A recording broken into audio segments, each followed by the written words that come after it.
السلام علیکم، کیا حال چال ہے آپ سب کا؟ بہت لمبے عرصے کے بعد میں ایک ویڈیو بنانی ہے یوٹیوب پہ بنائی۔ ویڈیو تو کافی دیر کی بنائی ہے، لیکن میں اس کو جو ہے نا وائس اوور نہیں کر پا رہی تھی۔ میں چاہ رہی تھی کہ آج ہم اپنی ولاگ سے ہٹ کے بات کریں۔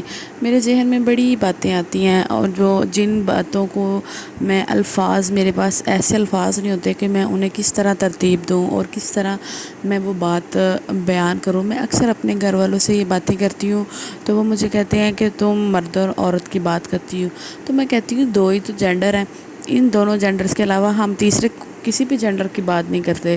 تو اللہ تعالیٰ نے ان دو جینڈر کو بنایا تو میں نے انہی کی بات کرنی ہے نا۔ لیکن جب کہتی ہوں نا کہ میں کسی عورت کے حق میں بولتی ہوں، کسی کی کیا اپنے حق میں بولنے لگوں، تو کہتے ہیں کہ تم زیادہ تر میرا جیسا میری مرضی والی عورتوں کی باتیں کرتی ہو۔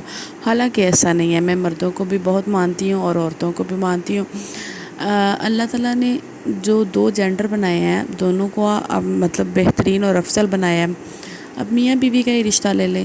میں اکثر بات کرتی ہوں کہ جیسے ہمارے شوہر حضرات ہیں، باپ بھائی ہیں، یہ صبح ڈیوٹی کرنے جاتے ہیں، تو صبح ڈیوٹی کر کے آئیں گے تو انہوں نے مطلب صبح جانا ہے، انہوں نے 8 بجے 10 بجے جو بھی ان کی ٹائمنگ ہے، میکسیمم 8 سے 10 گھنٹے کی یہ ڈیوٹی کرتے ہیں۔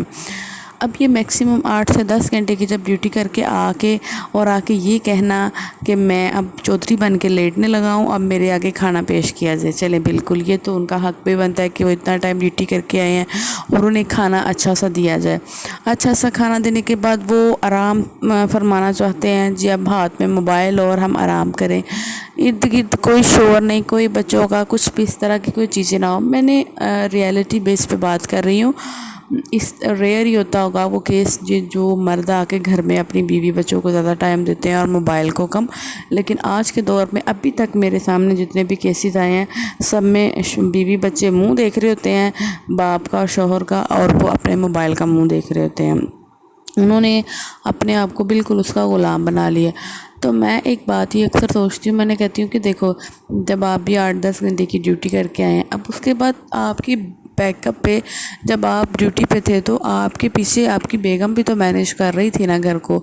تو جب وہ اتنے ٹائم میں مینیج کر رہی تھی، اب جب آپ آئے ہیں وہ آپ کا کب سے ویٹ کر رہی ہے کہ میرے شوہر آئیں گے، کچھ ہم مل کے بیٹھیں گے، باتیں کریں گے، کھائیں پئیں گے، بچوں کے ساتھ ٹائم سپینڈ کریں گے، اور پھر اکٹھے سارے ایک دم سے مطلب مل جل کے بستر بنائے اور سوئے۔ تو سب نے اپنا اپنا ریسٹ بھی کیا، اور صبح ارلی مارننگ اٹھے، نماز، سب کچھ ہونا چاہیے۔ اس طرح کتنی اچھی لائف رہتی ہے، نہ کہ ایسا ہو کہ مرد آیا ہے اور آ کے کہے کہ میں ڈیوٹی کر کے آؤں، تم تو گھر میں تھی، تم نے سارا دن میں کیا کیا۔ ایسے نہیں ہونا چاہیے، یہ انتہائی غلط بات ہے جب جو مرد آ کے کہتے ہیں کہ تم تو گھر میں تھی، تم نے تو ریسٹ کر لیا گھر میں تو سارا دن ادھر ایسے اکڑی کمر کے ساتھ بیٹھا کام کرتا رہا۔ بالکل جی، اس بات سے تو ڈینائی کرتے ہی نہیں ہیں ہم کہ بھئی آپ اکڑی کمر کے ساتھ بیٹھے کام نہیں کر رہے تھے۔ ہم تو مانتے ہیں کہ پیسے آپ کو کوئی بھی ہتھیلی پہ رکھ کے نہیں دیتا، محنت کرتے ہیں تو پیسے ملتے ہیں۔ لیکن کیا آپ کو نہیں لگتا کہ آپ نے بھی کبھی اپنی بیگم کو فری بٹھا کے نہیں کھلایا؟ وہ بھی آپ کی غیر موجودگی میں سارے کام کرتی ہے، تبھی اس کو کھانا ملتا ہے، کپڑے ملتے ہیں، رہنے کے لیے گھر ملتا ہے، وہ اپنی ساری ڈیوٹیاں نبھاتی ہے۔ آپ ایک دن ذرا اس کو کہیں نا کہ تم آج چھٹی کرو اور جو ہے نا میں پورا گھر سنبھالتا ہوں، تو آپ کو یہ بات بڑی کھٹکے گی کہ یار میں باہر سے بھی ڈیوٹی کر کے آؤں اور گھر بھی ڈیوٹی کروں تو تمہیں کس لیے لے کے آیا ہوں۔ یہ بھی مرد بات کریں گے، وہ کہیں گے اب دیکھو ہر بندے کا ایک اپنا اپنا کام ہوتا ہے، مرد باہر کا کر رہا ہے، عورت گھر کا کر رہی ہے، تبھی زندگی کی گاڑی چلتی ہے۔ آپ یہ کہیں کہ بس میں ہی کما کے لاتا ہوں، آپ اگر میڈ افورڈ کرنے لگے نا، کھانے کے لیے الگ، بچوں کے لیے الگ، اور صفائی برتن کپڑے ہر چیز کے لیے الگ الگ میڈ افورڈ کرنے لگے نا، تو آپ کو لگ سمجھ جائے 1 لاکھ پلس کا آپ کا میڈس کا خرچہ ہی ہو جائے گا، اور اس کے بعد بھی ان میڈس پہ ٹرسٹ نہیں ہوگا آپ کو، پھر بھی فکر لگی رہے گی کہ میں نے گھر میں جو ہے نا میڈس ہیں، میرے بچے پتہ نہیں سیو ہوں گے کہ نہیں ہوں گے، میرا گھر کیسا چل رہا ہے، کیا ہے کس طرح۔ آپ ان میڈس کو بول بھی نہیں سکتے، ان کو فالتو کا اونچا کچھ کہہ بھی نہیں سکتے کہ وہ چلی جائیں گی چھوڑ کے، نہیں جی ہم بھائی جا رہے ہیں، آپ اپنا کام کسی اور سے کروا لیں۔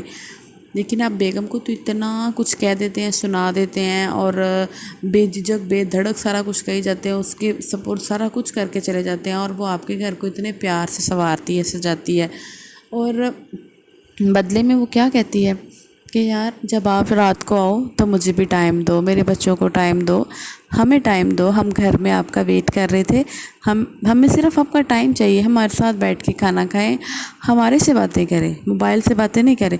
یہ اس کو سارا دن آپ بے شک موبائل کو ٹائم دیں یا ڈیوٹی کو ٹائم دیں، ہمیں کوئی کنسرن نہیں، آپ جب گھر آئیں تو پھر ہمیں ٹائم دیں۔ اس میں کون سی بری بات ہے؟ اور یہ مردوں کو اتنی بری لگتی ہے یہ بات کہ بیگم جو ہے ہر وقت ہمارے پیچھے پڑی رہتی ہے، یہ کہ موبائل موبائل، غصے میں آ کے موبائل اٹھا کے پھینک دینا اور لڑنا جھگڑنا کہ یہ زبان چلاتی ہے ہر وقت فالتو بولتی ہے۔ وہ فالتو نہیں بولتی، وہ صرف آپ سے ٹائم مانگ رہی ہے۔ آپ کبھی غور کر کے دیکھیں، جب آپ اس کو ٹائم دیں گے، پیار محبت دیں گے، اپنے پورے گھر کو پیار دیں گے، اس کے ساتھ کام بانٹیں گے، وہ تو آپ پہ اپنا آپ نچھاور کرنے کو تیار ہوتی ہے۔ وہ تو ہر وقت اپنے شوہر کے گن گاتے نہیں تھکتی۔ اگر تھوڑا سا اس کا شوہر جو ہے کوئی اس کے لیے ایک اچھا کام کر دے، اس کے لیے کوئی باہر سے پھول خرید کے لائے، اس کے لیے کوئی اچھا سا سوٹ لے کے آئے، اس کو کہیں باہر لے جائے، تو وہ تو میرے شوہر کرتے نہ تھکے۔ لیکن شوہروں کو یہ بات سمجھ ہی نہیں آتی۔ اگر چلے جی تو شوہر کی بات تو یہیں پہ ہم ختم کرتے ہیں، یہ بہت لمبا ٹاپک ہے، اس میں تو بڑے ٹاپک نکل آتے ہیں۔ ہم